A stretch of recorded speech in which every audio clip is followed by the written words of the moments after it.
Hey, what's up everybody? I'm Corey and this is my channel, Get Sharp, where I sharpen your knives. Guess what? I'm a friggin' Shun magnet. This time, it's a 10-inch classic chef's knife by Shun. Oh, what? Man, these guys know what they're doing. These knives are just so amazing, beautiful, the weight, all of it. Fun little story before you click away about this. So this knife came to me in this little shield that won't fit because I've already put my athletic tape on it. But let me tell you about Sur La Table. Sur La Table.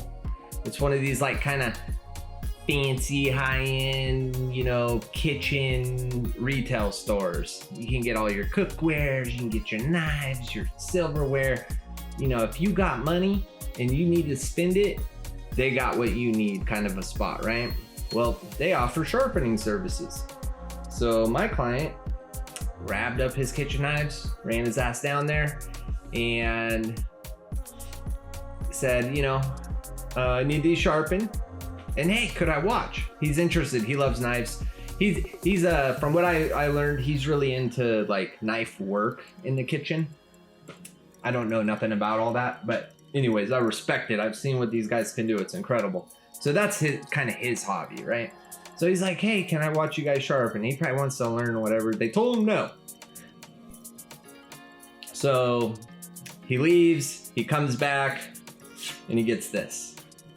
And I did take a couple pictures. Hopefully these things are showing, but can you see what I see?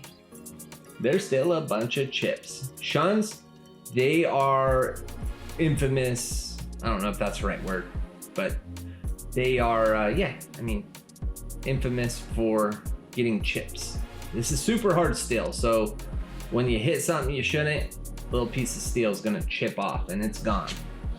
Anyways, they did, I don't even know what you call this, but I looked under the 60x microscope and I could see a pattern, like a little line pattern going. I think they use something mechanical. If I had to guess, they have a chef's choice and they just run it through there a couple times and they say, hey, give me your set, give me $7 per blade, and they're done, right? Well, I hope this Shun destroyed that machine because this is some freaking hard steel and I doubt they got the right stuff in it to sharpen it, just based off of what I could see. Anyhow, so he looked me up, he's seen in my reviews, I got lots of Shun customers, so, and he asked if he could hang out and watch. You know, I never had that request before, so a little different, but I was like, yeah, let's see what happens. And he did it. I should have said, you know what, let's turn the camera on and do this together. So we're gonna go ahead and get started over here on the 1x30. I got a ceramic belt on here and we're going to Shun 16 degrees. That's what the manufacturer does. So that's what we're gonna do. Let me pull you guys in so you can get a better look. All right, so this is, if this is your first time seeing this rig here, this is my 1x30 belt grinder with a Tormek modification. I love this because I know this process, this protocol. I set up my jig and I get a good, nice angle. Main difference here though, I need to pivot because this blade, if I stay on that same plane there, the distance from here to down here is way different. So I put these little pieces of tape here because that's right where this knife sits. Right in the middle, that's where it sits. So that's my goal, is to stay on that line there. Right now our goal is to undo everything. What's the name of this friggin' company? Sur La Table. So they did a terrible job on the bevel. They put, and there's all these little machine marks too. They had to have used some kind of desktop machine because it's very machine-like. So let's go ahead and get things set here. I don't know if the camera angle will show this, but I'm gonna go ahead and put my little Chinese edge finder right here. We're gonna zero it out. And we're looking for 16 degrees, but in this case, we're looking for 32, which is double. That's 35. So we gotta bring that down a tad. We're looking for 32 degrees.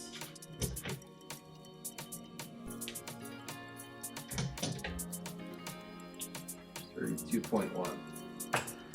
That's money right there. Let me take my level here.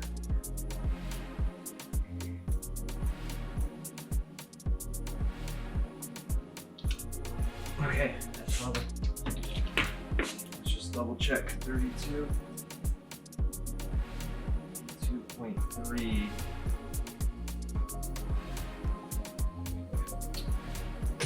Let's go lower.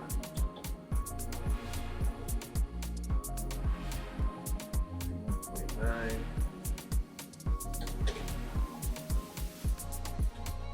2.1. 2.1 level.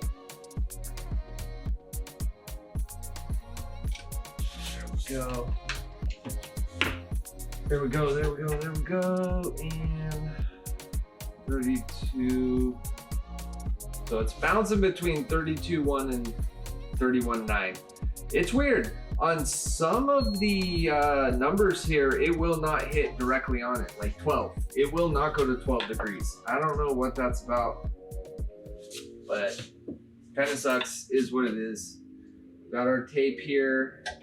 That's my that's my line that I want to grind on the entire time. This is a 80 grit ceramic belt. Tough enough to handle this VG Max steel. And we're running at 800 RPMs. I like to actually run a little lower. 700 is kind of where I'm comfortable.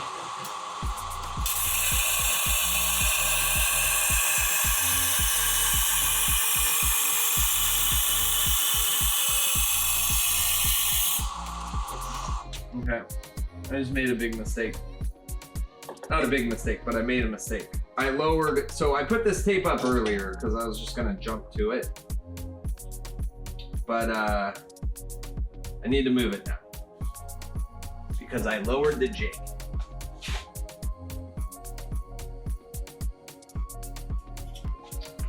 So our tape should actually be a little lower. I would be using my laser if I wasn't filming, but lasers destroy cameras if you didn't know.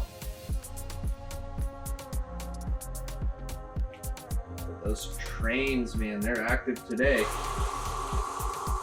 There we go. Okay, we're good to go.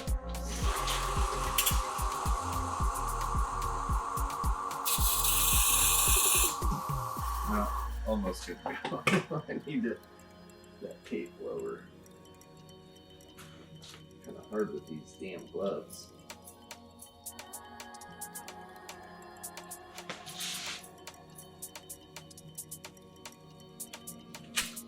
Tell you what, let's take the damn gloves off.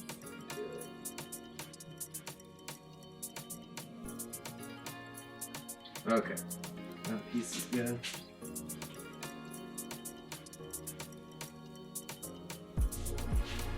That's just, for me, that's just a visual reference. That's my sharpening plane. And again, I would have a laser pointing at that if I wasn't filming. But lasers tend to destroy camera sensors.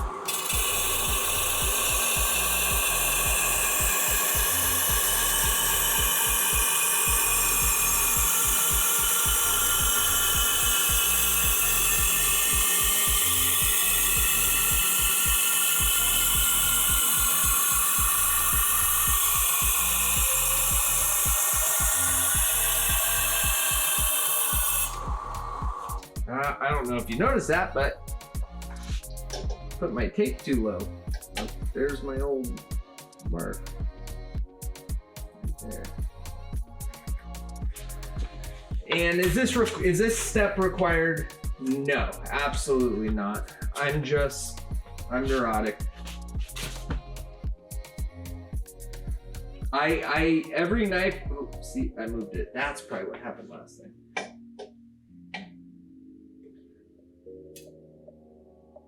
One of the core principle of my business model is to treat every knife in this shop as though it's my favorite knife.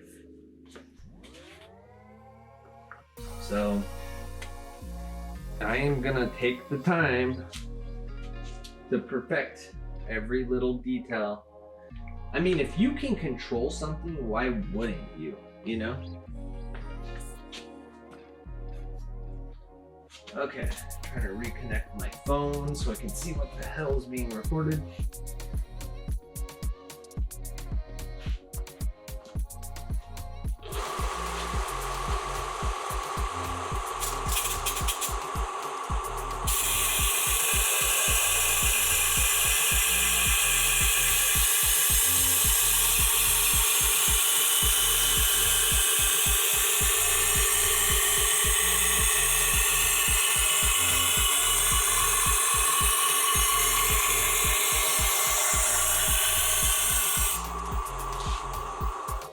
Yeah, I feel really bad for my client here. This thing is just got scratched the hell up.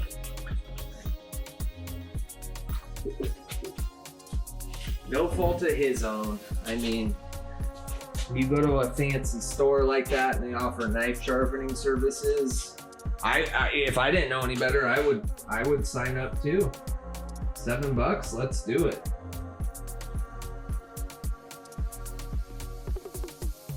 But if someone's willing to sharpen a 10-inch Shun for $7, I'd be a little wary. But there's exceptions to that rule. I did it. I sharpened a Shun, maybe not a 10-inch, but I was sharpening Shuns for $5 a month ago. You know, day one of the business. I needed business. I needed customers, so my prices were a little lower. Which is how it goes, you know, supply and demand.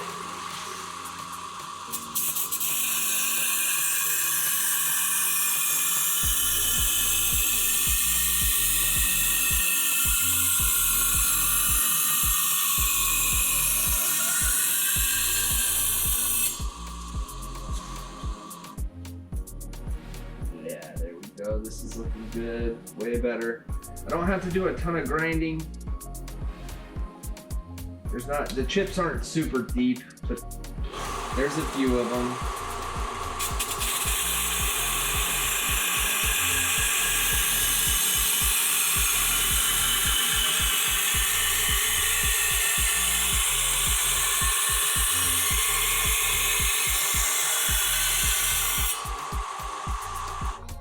And we're puckering the steel.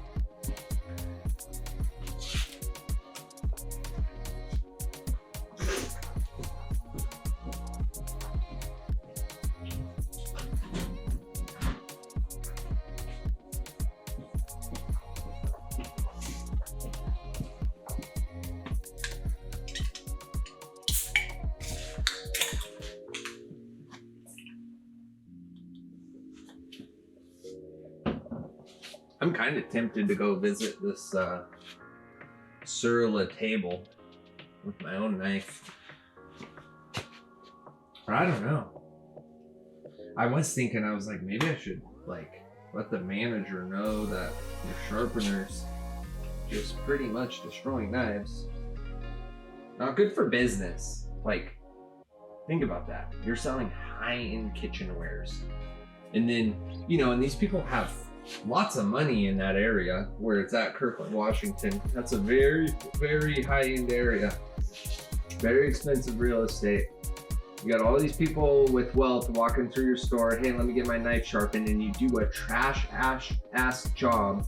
Why would I buy my cookwares from you? You know? So I think they just shut the sharpening down. Don't do it. I'm not gonna say shit though. They didn't figure that out on their own.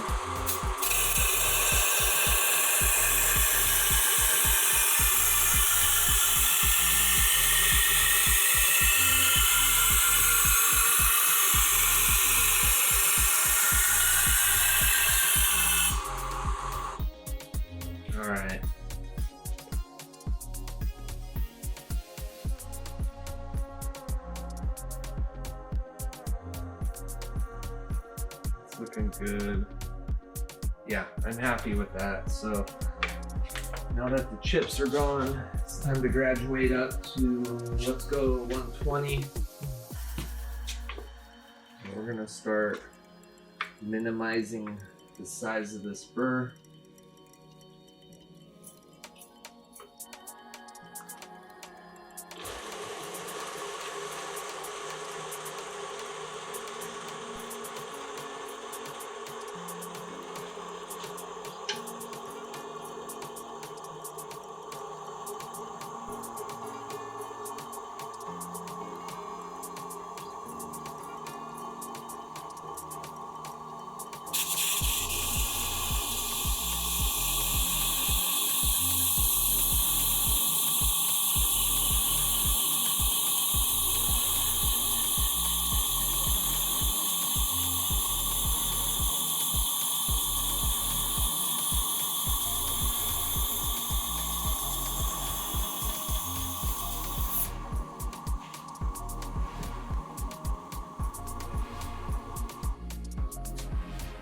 Sorry, I can't help myself. Better safe than sorry. As I get more time on this belt, I'll probably, I already know I'll start limiting the amount of times I dip the blade in the water.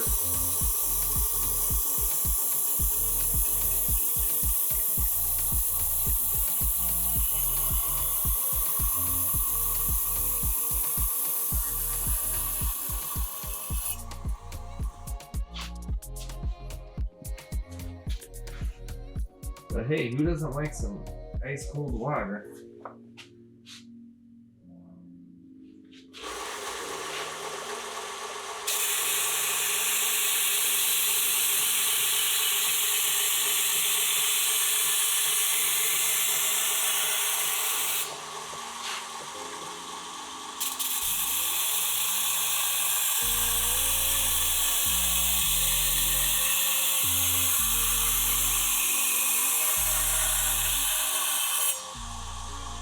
Realistically, the more time I put on this belt, the more a lot's gonna change.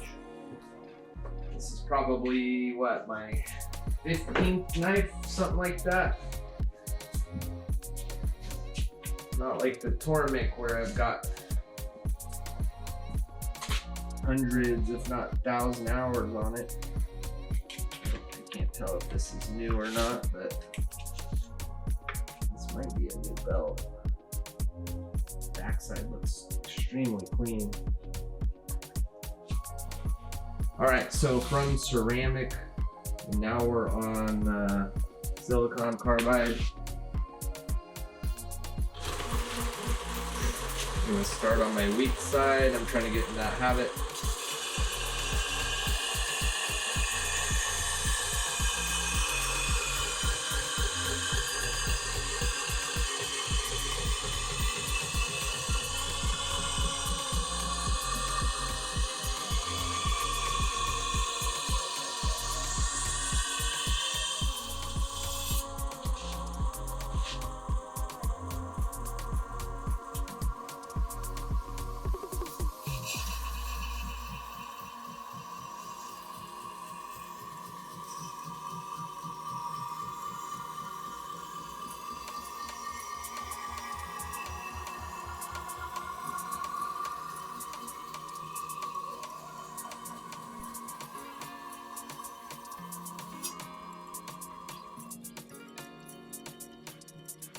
Oh yeah, that's a good looking bevel. Do one more each side and then graduate up again.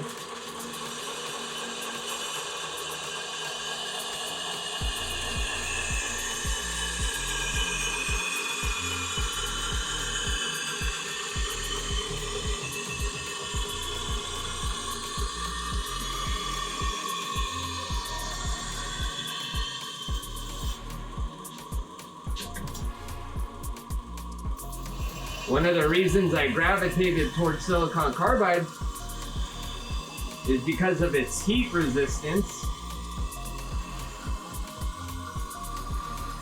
But these things wear out so damn fast.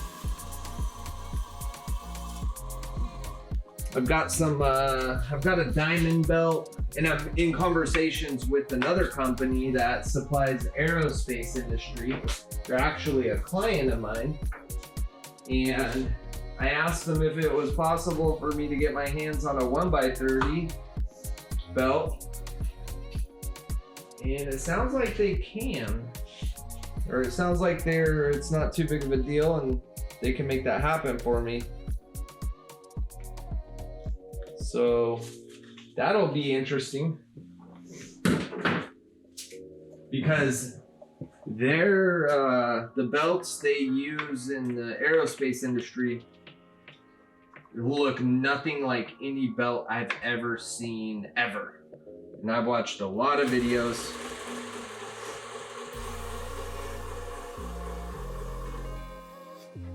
And the owner's super cool. Very, very business minded. I told him, I was like, hey man, if this thing goes well, like this could be a game changer in the sharpening industry. Or, you know, it's already a game changer in the aerospace industry, but I'm talking about for the home sharpener, the small business sharpeners. So anyhow, he's like, yeah, let's do it. I'll have my guys put together a couple for you, and if they're good, I'm gonna promote them on the show. And then we'll get the owner on here, and maybe we'll start selling them.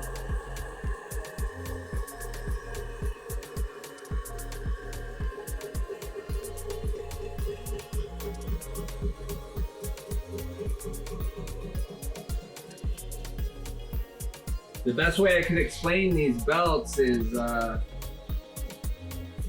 imagine a Trizac belt, but with diamonds.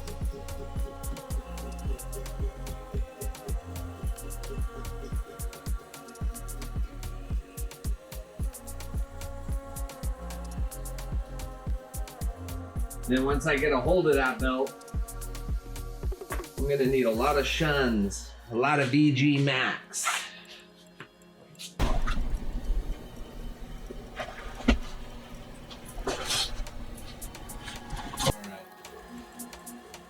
You can already tell the burr is pretty much been extinguished.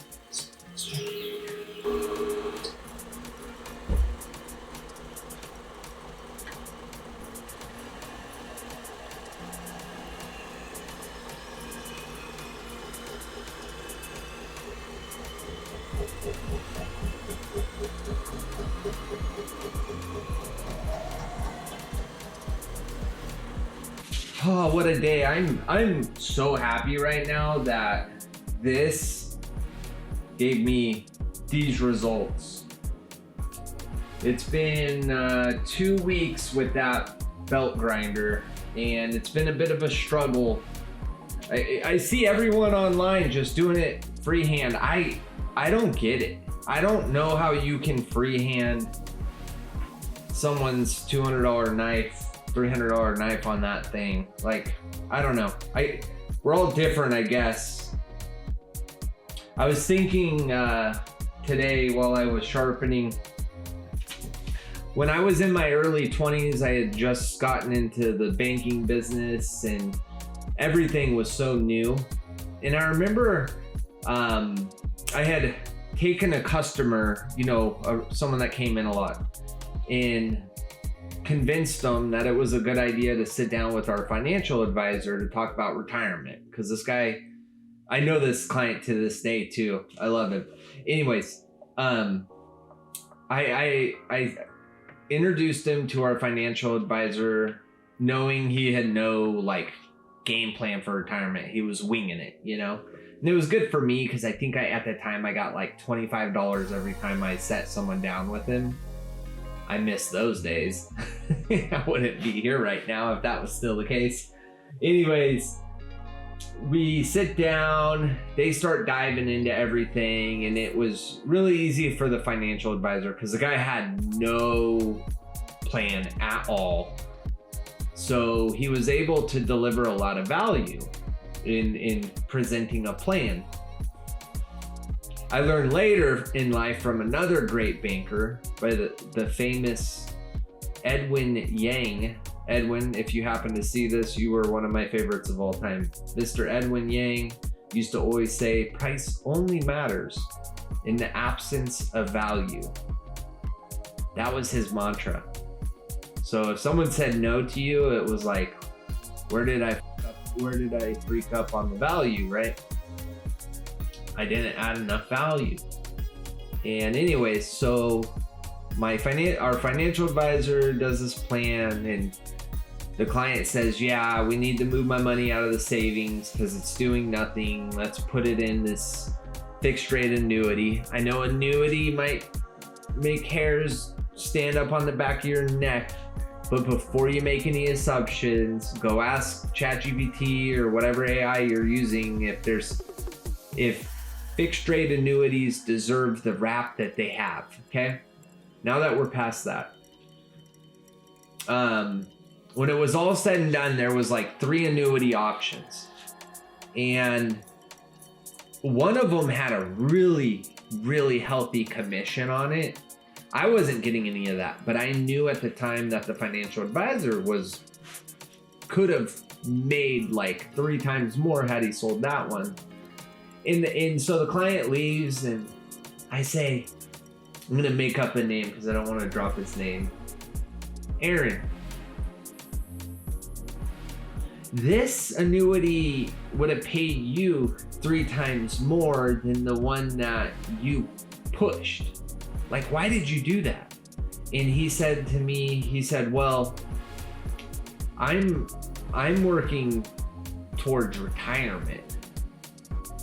This isn't a one-time thing. Like, I'm doing what's right for him, what's best for him. So he comes back to me. And the more that people come back to me, the better I'm set up for retirement. In that moment, that verse he gave me, like, just has stayed with me to this day, like 15 years later. And also Edwin Yang, value or price only matters in the absence of value.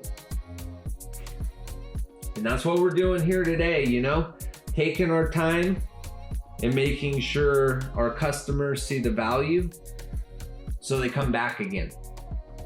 And I think I'm doing a good job of that so far. All right, enough of that. Y'all are here to see sharpening. But hopefully you're enjoying my rants. I mean, I enjoy them. I love hearing myself talk. Obviously. Who else can just stand all alone and ramble and ramble and ramble and ramble?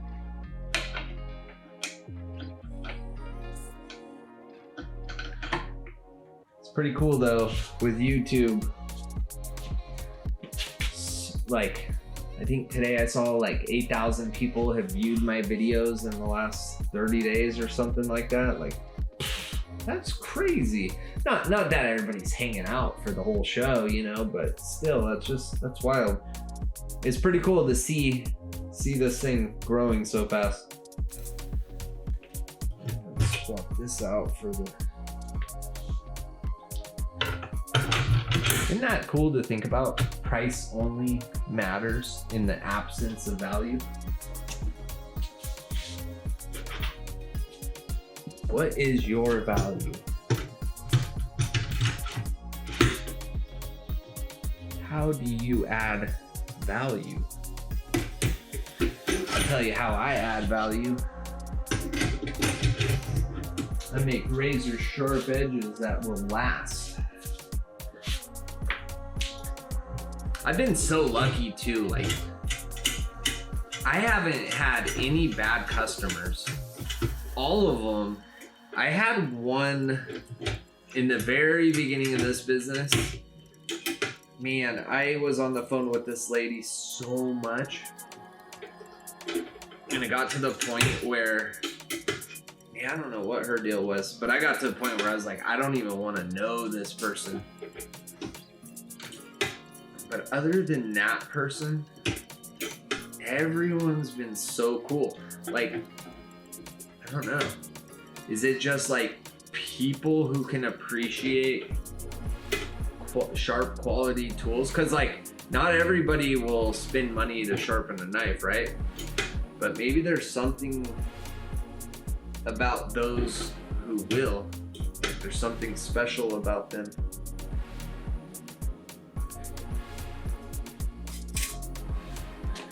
They're all, I've got the best customers. And my customers in this business compared to banking, oh my gosh, night and day, let me tell you. I grew up in banking during the, what was it called? Occupy Wall Street. Remember those days? That's when I joined banking. I started my first day at Chase Bank, like a week after they took over Washington Mutual. Hey, I was so excited. I'm gonna work at a bank. And I walked into an absolute shitstorm. People were so loyal to Washington Mutual. People absolutely loved that bank. And a big New York bank comes walking into Seattle. People weren't having it.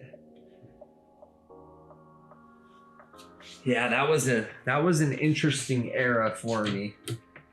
By the end of my first week, I was like, what is this? What is happening?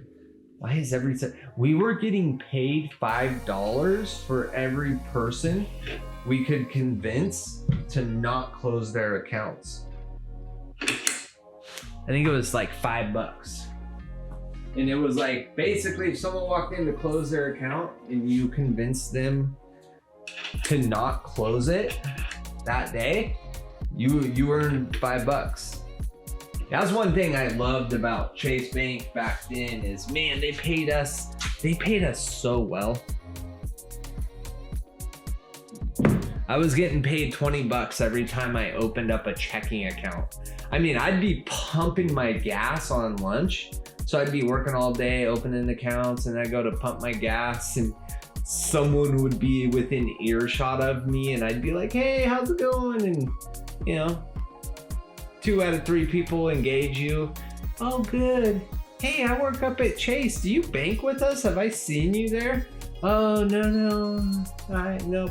Well, hey, we got an account right now, $150 if you can deposit $1,000 today. Really? Yeah. And in fact, if you want, I could get the account ready before you even get there. You know? Like, oh my God, it was so much fun. Yeah, good times. Wells Fargo screwed all that up for us though.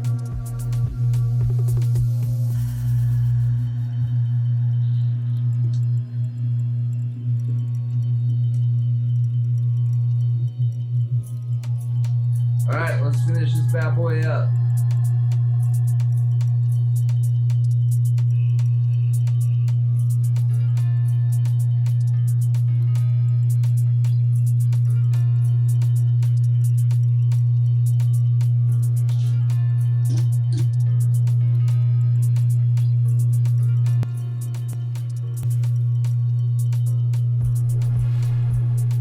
Once I retire from banking completely, oh boy, I could do a show just on banking. Share all of it. Oh man, you guys don't even know. You don't even know. Oh boy.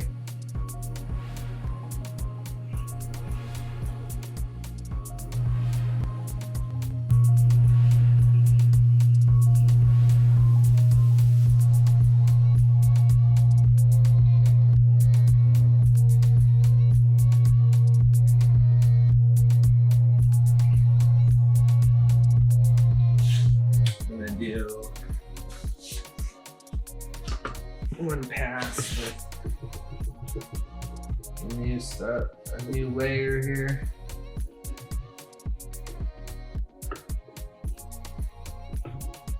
Ever since investing in this multi-base jig thing,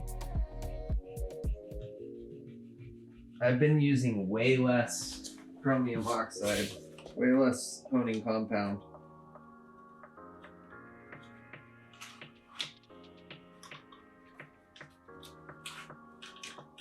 It's definitely not one of those things that you have to have right off the rip. You know, I need to do that video again.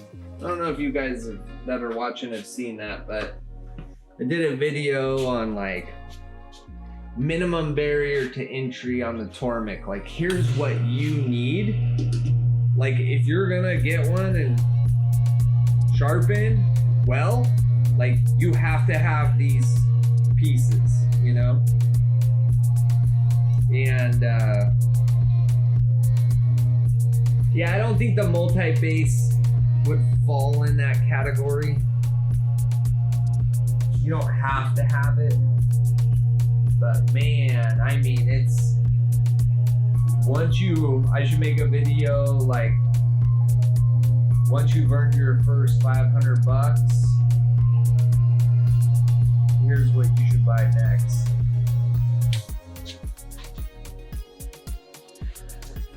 All right.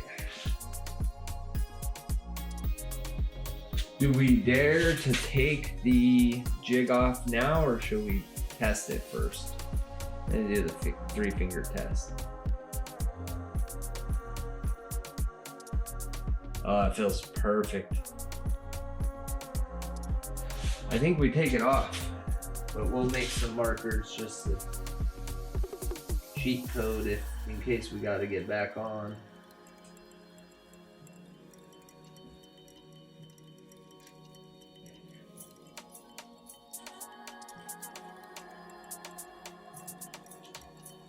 Yeah, I had a lot of fun with this customer today. I don't remember if I mentioned this or not, but I gotta pull out my, yeah, I did.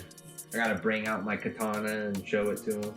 I really enjoy showing people that katana and talking about Japan's history, especially Japan's sharpness tests. If you didn't know, 400 years ago in Japan, they didn't have U-line catalogs. They didn't have cigarette papers to do cut tests. But so they used to do what was called the felon test. I don't think that's what it was called, but that's what I'm calling it now. Felon. F-E-L-O-N, a felon. Yeah. So your blade sharpness was rated based off of how many felon torsos it could cut through. There was torsos, there was shoulder cuts, there was hip cuts.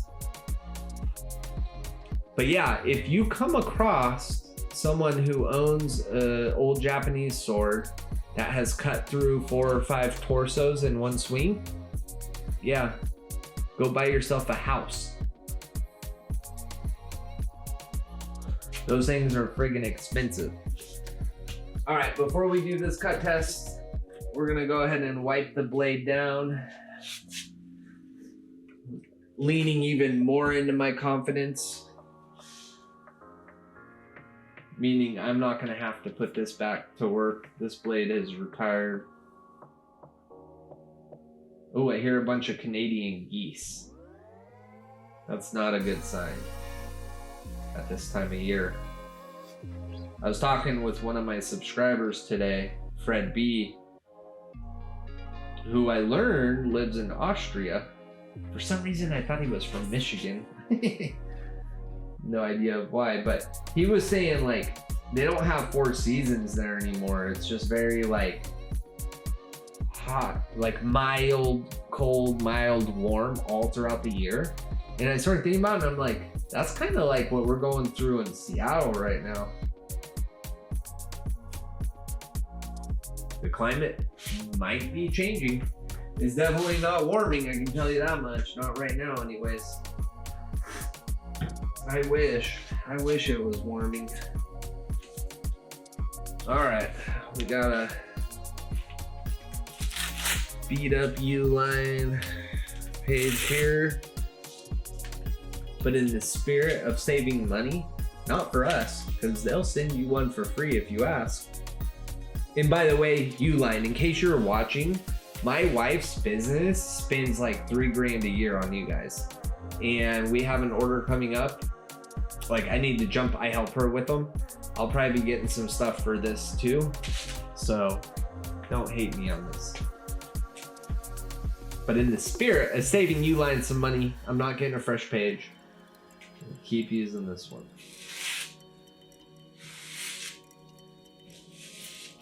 Oh yeah.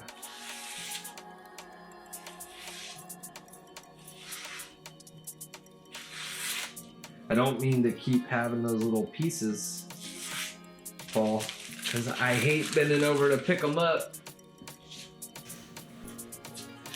All right, for the final cut test. Maybe the final. Oh, I just got it all wet with spit. Dang it.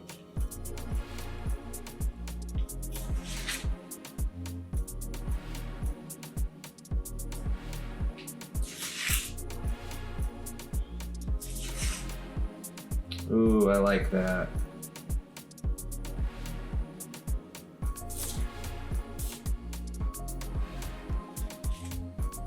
Nice. Oh.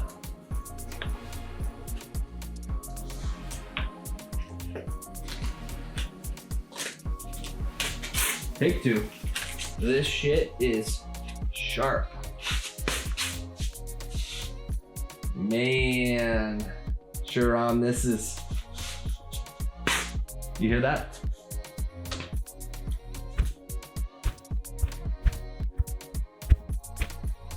This thing's friggin' sharp, man. I'm like, that sound is cutting through the air. Oh, I hate to see this go. I don't think I've had a. Yeah, I don't think I've had a 10-inch Shun chef's knife come through. But hey, guys. My goal, the world's sharpest knife. I need equipment to do that. To get that equipment, I need you to stab that like button real quick, just real quick. I'll wait. All right, thank you. All right, guys, I'll see you on the next one. Bye.